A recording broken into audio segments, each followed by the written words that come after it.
Dhanera referral hospital ખાતે HIV ગ્રસ્ત ભાઈ બહેનોને ધાબળા અને ખજૂરનું વિતરણ. ધાનેરા શહેરમાં સેવાભાવી અને રાજકીય આગેવાન કિશોરસિંહ રાવ બામાસા તરફથી માનવ સેવાના ઉત્તમ ઉદાહરણ રૂપ એ કાર્યક્રમનું આયોજન. ધાનેરા રેફરલ હોસ્પિટલ ખાતે એચઆઈવી ગ્રસ્ત ભાઈઓ તેમજ બહેનોને ધાબળા અને ખજૂરનું વિતરણ કરવામાં આવ્યું હતું. કિશોરસિંહ રાવ દ્વારા અવારનવાર સમાજના નબળા અને જરૂરિયાતમંદ વર્ગ માટે વિવિધ સેવાકીય પ્રવૃત્તિઓ હાથ ધરવામાં આવે છે.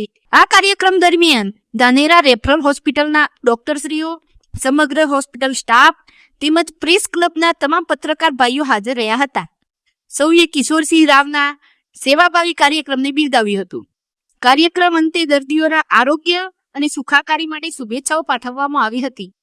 તેમજ આવનારા સમયમાં પણ આવા સેવાકીય કાર્યક્રમો સતત ચાલુ રાખવામાં આવશે તેવી પ્રતિબદ્ધતા વ્યક્ત કરવામાં આવી હતી. વધુ માહિતી માટે જોતા રહો ભારત ટાઈમ્સ ન્યૂઝ.